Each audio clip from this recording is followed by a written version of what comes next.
Weather update tayo mga kapatid, naglandfall na nga po ang bagyong Ramil kaninang 4:10 ng hapon diyan po sa area ng Gubat, Sorsogon. Sa kasalukuyan, nandiyan po ang bagyong Ramil sa mga katubigan sa may area ng Gubat, Sorsogon.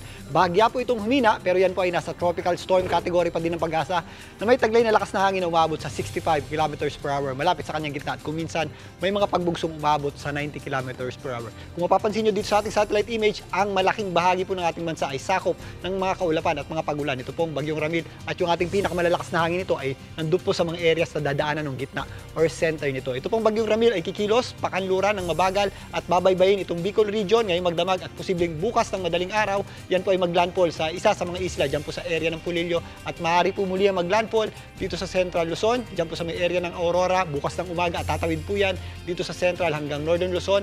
Malalabas ng ating West Philippine Sea dyan po sa may Baya Ilocos region at maaaring sa Lunes, yan po ay makalabas na ng ating Philippine Area of Responsibility. Pero sa kasalukuyan, ang malaking bahagi po ng ating bansa ay naapektuhan pa rin ng mga pag-ulan. Ito pong bagyong Ramil. Dahil po sa bagyong Ramil, nagpalabas po ang weather advisory ng Pag-asa. Posible po yung ating mga hanggang torrential rains dito po sa Northern Samar at Eastern Samar. Yan po yung mga klaseng pag-ulan na maaaring magdulot ng malawakang pagbaha at meron din po yung mga posibleng flash flood at landslide. Samantalang mga heavy at kung minsan intense rains naman ang ating aasahan sa mga areas ng Samar, Biliran, Sorsogon, Albay, kasama po dyan ang Catanduanes, Camarines Norte, Camarines Sur, Quezon, Aurora, Quirino, Nueva Vizcaya, Kalinga, Mountain Province, Ifugao at Isabela. Meron naman tayong mga posibleng moderate at kung minsan heavy rain sa mga areas ng Cagayan, Ilocos Sur, Apayao, Abra, Benguet, La Union, Pangasinan, Tarlac, Nueva Ecija, Bulacan, kasama po dyan ang Pampanga, maging dito po sa Metro Manila, magpapatuloy yan hanggang bukas sa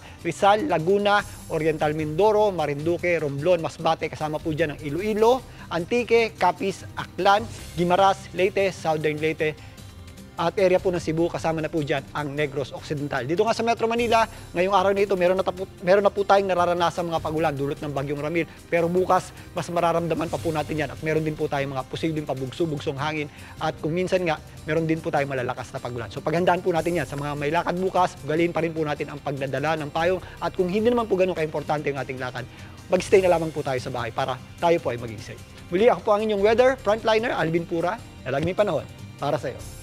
Mga kapatid, Andre Felix po, iba na ang may alam at may pakialam sa panahon ngayon. Para po sa tuloy-tuloy na balitaan sa Frontline kahit weekend, mag-follow at mag-subscribe na sa social media pages ng News 5.